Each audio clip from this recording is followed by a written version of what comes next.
I have Lisa right there. You guys know Lisa? I went to school with her. So why do we call it Joconde sponge? Sometimes in some books, you might come across also under a different name, under the name of Mona Lisa sponge, which means Joconde sponge, which is an almond sponge. Okay. The story is why we call it in French. We call her La Joconde. Go to Paris, the museum there, the Louvre. Everyone is looking for La Joconde or La Mona Lisa. Okay. So Mona Lisa sponge, Joconde, right? The name Joconde comes from her husband's name. She married a man that last name was Joconde. Mr. Joconde went to see Leonardo, his best friend. He said, Leonardo, can you do a painting of Lisa? And Leonardo did, as we all know, right? Joconde sponge. So Joconde, La Joconde, Mona Lisa sponge. Very similar, the same. In here you could toast your almonds if you wanted to develop another layer of flavor, right? But I want to keep it neutral, right? You could toast the almonds. You could use a different nut as well. What other nut could you use? Hazelnut. No, pistachio. Yes, you're right. Pistachios, pecans, walnut, you name it. Any type of nuts, pretty much. Okay. So we have, when I do a recipe, I scale everything and I count. How many ingredients do I have in my recipe? 9. 1, 2, 3, 4, 5, 6, 7, 8, 9. Perfect. I have all my ingredients. Okay. The first thing we're going to do, this is a new, I changed it a little bit this year. I'm going to use instant coffee in the sponge to already gave it a little bit of coffee flavor. However, it's a bit rough. I want to get some espresso powder, but all I could get from these guys was instant coffee. I'm going to turn this into a powder. Very easy. Bada bing, bada boom. Right? That's a fine powder. Alright. So we're going to sift almonds. Here I have my icing sugar and my flour. So when you have equal parts of ground almonds and icing sugar or confectioner sugar, that's why I use confectioner sugar term there. So just so you know, there's different terms sometimes for the same product, right? It's called a temps pour temps, TPT. If you look at the recipe here, sometimes you come into a recipe and it will say 200 grams of almond TPT. You know automatically it's 100 grams of icing sugar, 100 grams of almonds. Temps pour temps means equal parts by weight. Okay, TPT. And we'll talk about it a little bit more in theory. If I would have written 200 grams of hazelnut TPT, what would it be? Hazelnut icing. Yeah, 100 grams each. Perfect. All right. So it's always icing is the second component. Always. Always. You're always going to have 50% icing sugar. All right. Always. All right, so we're going to sift that.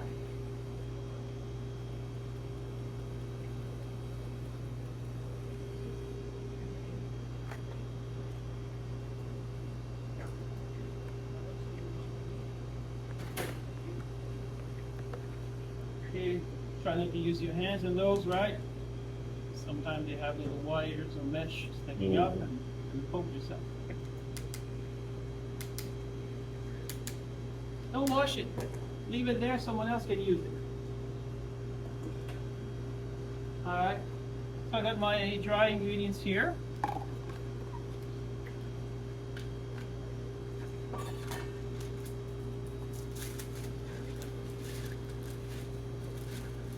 Into my bowl.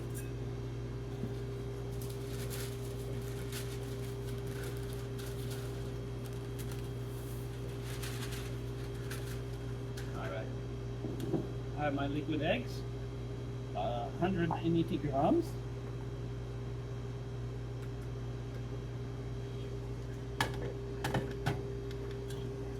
add about half of it for now.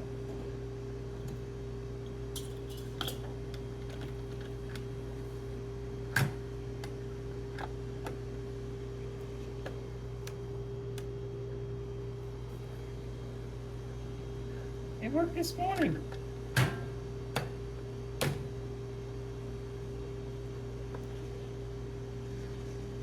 It's all day. It's like me doesn't want to work.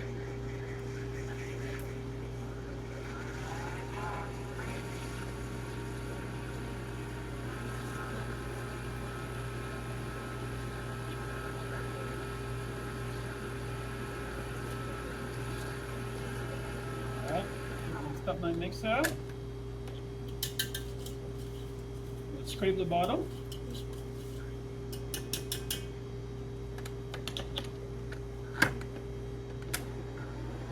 I'm gonna add the rest.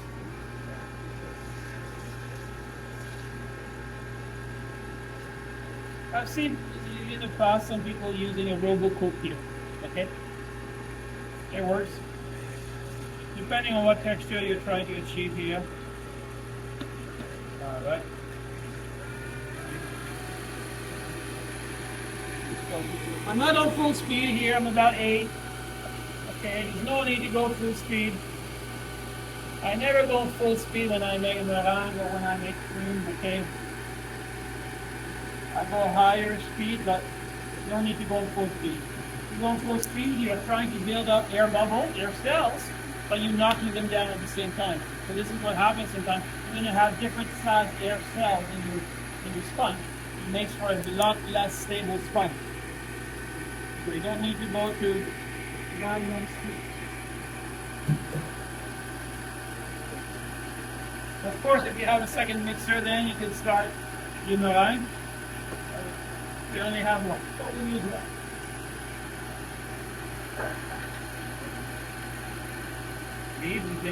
So chef, when you put the dry ingredients, you put like half of the egg first? Yeah. Okay. I'm gonna paste, right? Make Yeah. sure that everything was loose. All the dry is incorporated, then I With the rice, okay.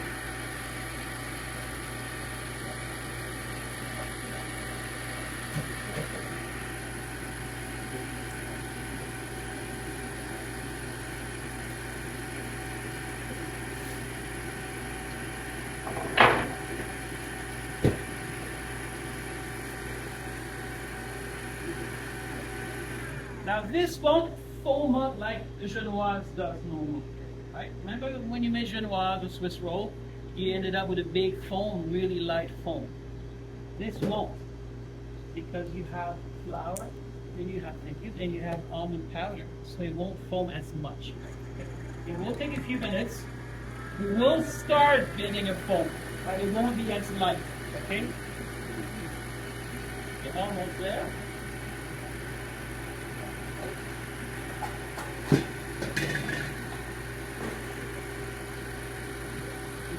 Here I have my sugar and my cream of tartar.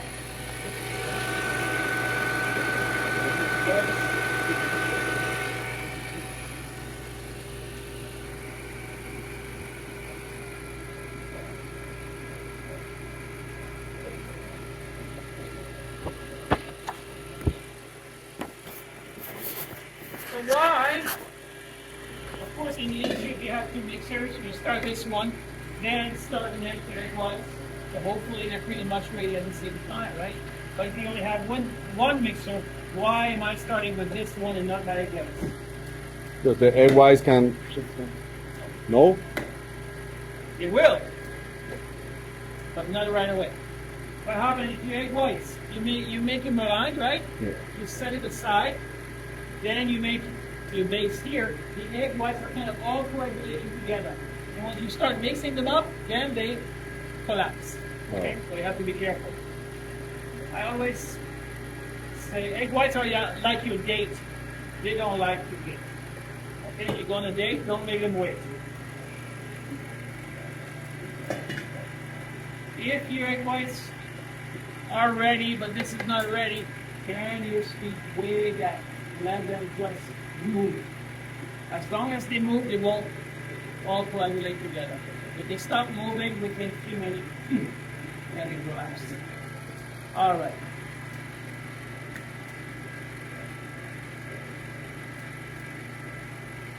Let it- Okay.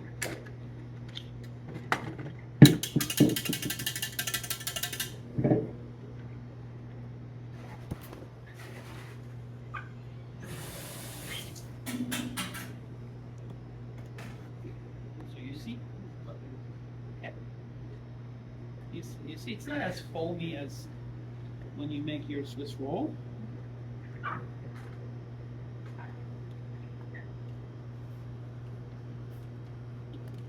But again, here we're going to add some whipped egg whites.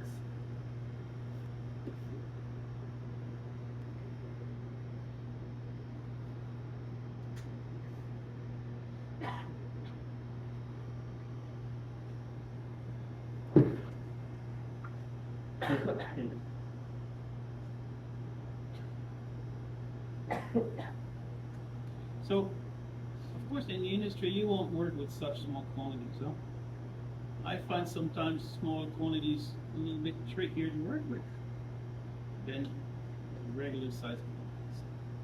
Make sure you scrape everything.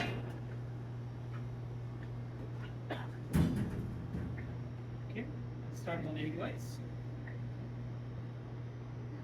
Of course, egg whites shouldn't be too cold, as you normally know. Tartar, egg whites.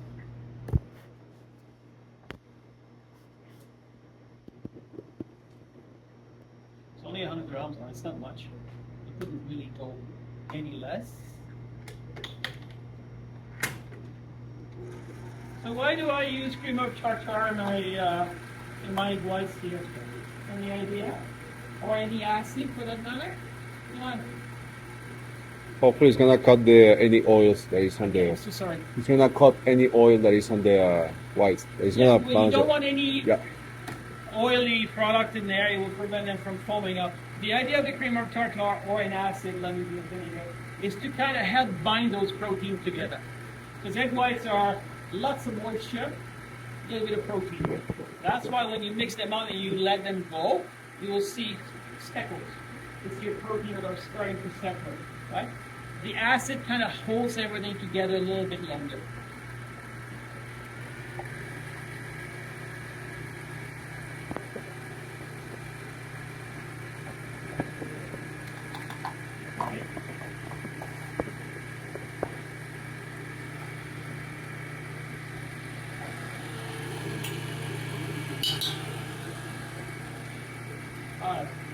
I've prepared myself a half-sheet pan.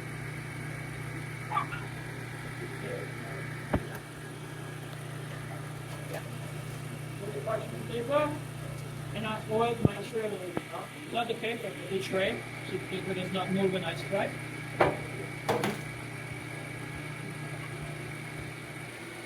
Yeah, please have this warmed up. Quite nice, as a matter of fact.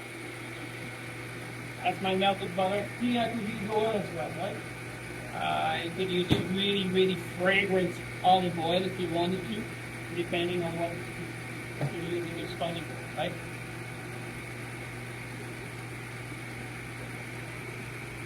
You know how bad for you canola oil is? Rapeseed oil. Poisonous. It's been treated. It's not no longer poisonous. It's not good.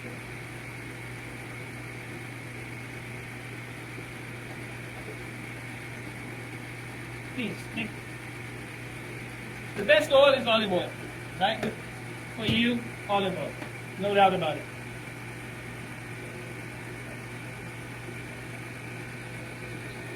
Did I use a Swiss meringue here, or an Italian meringue?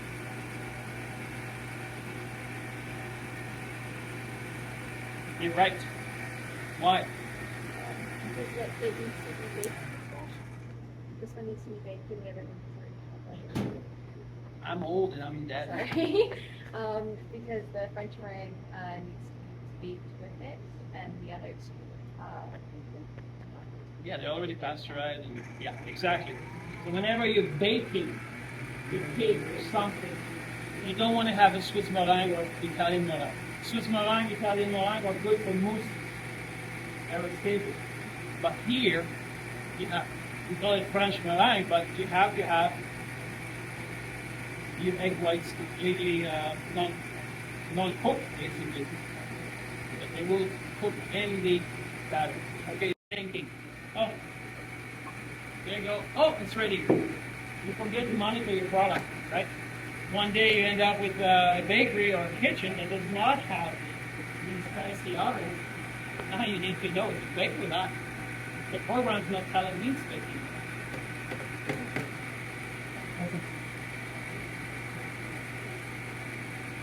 You're going to butter quite hot here, okay? Quite hot. But it's going to go in this. This is cool. Right? Time to be quick.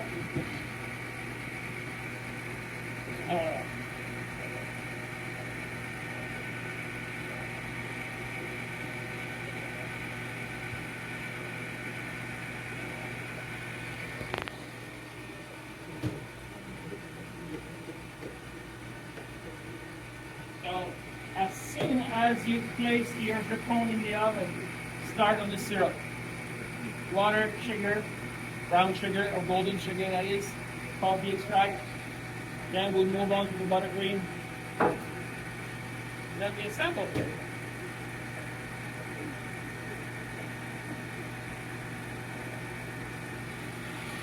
It's coming up. Ready.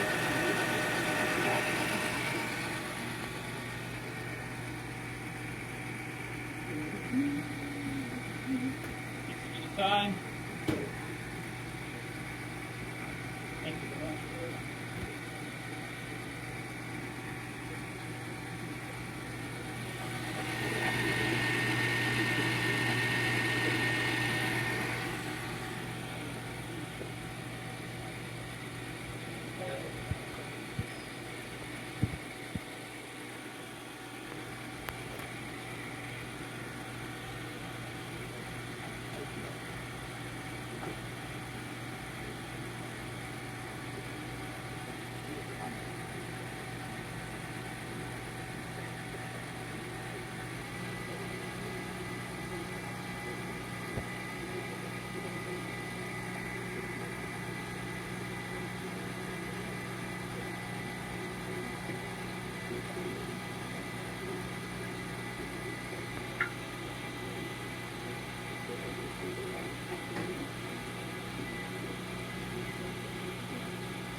Keep your time off, don't rush them. There's no point.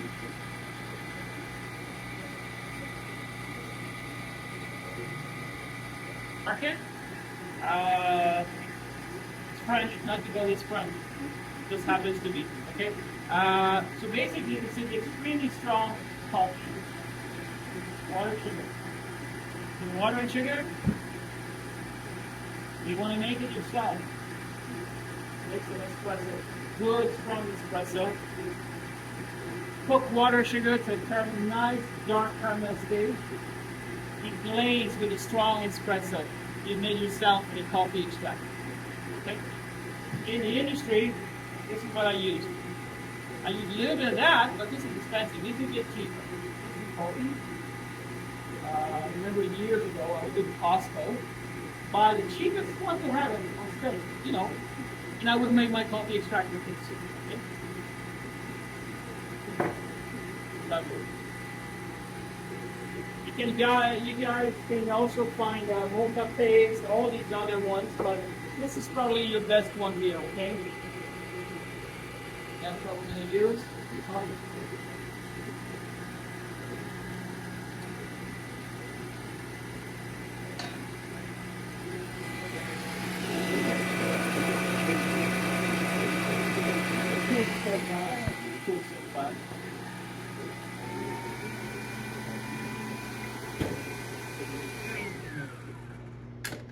Okay, my goods are ready.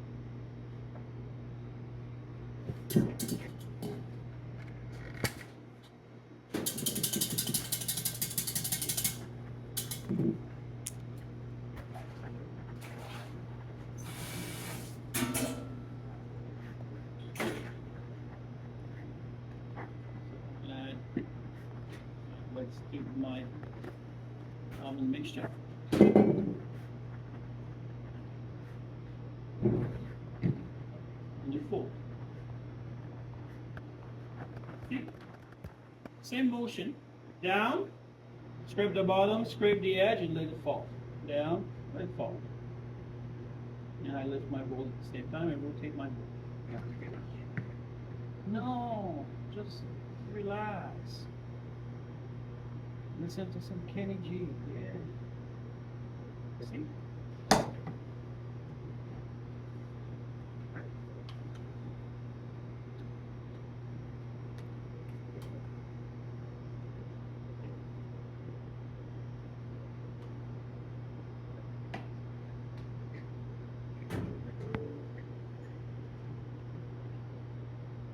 Don't overwhip your egg whites, because they'll be very, very firm, right?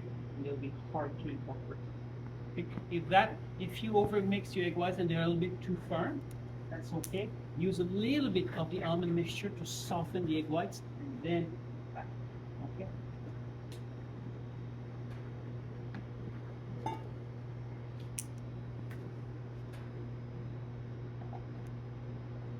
What I'm going to do, I'm going to create an emulsion with my butter and my mixture. Sometimes if I add my butter right away or my oil, it will tend to sink to the bottom. So if I do this, if I emulsify it, which I did, now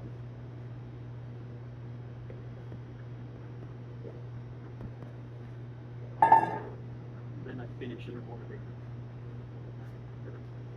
I mix until all my egg whites are blended and mixed in.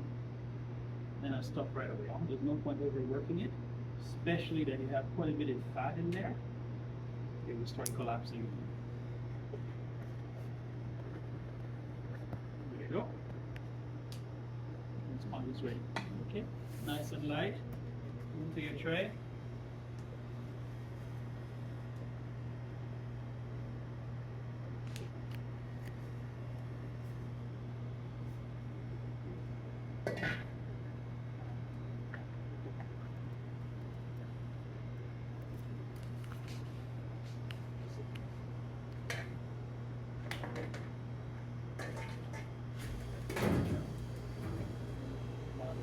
Very gently. I'm not trying to push it down. You don't want to deflate it. Simply, on a big tray, I start my corners first. Just do that. See, my palette is floating on top, huh? It's just pushing it.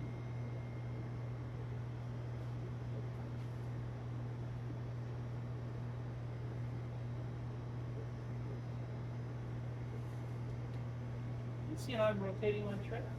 I don't have to go like this. No. Just relax it.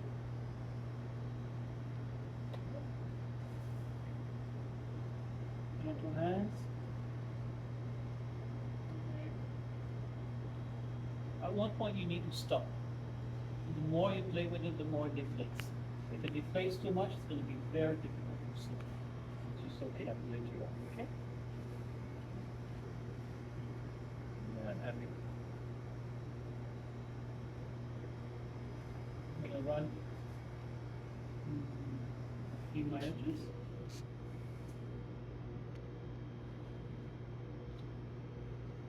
Okay. These trays I trust. If you work in the kitchen, be very careful when you do this. Because the cooks will have knives on there, and you'll have these little metal sharp edges that if you're going to do this, you risk cutting yourself. Here, I'm safe. If I wasn't sure, I would even use a rag, but that's it. In the oven right away, but it's Joconde doesn't like to wait. In the oven, 10 to 12 minutes. Okay, let's go.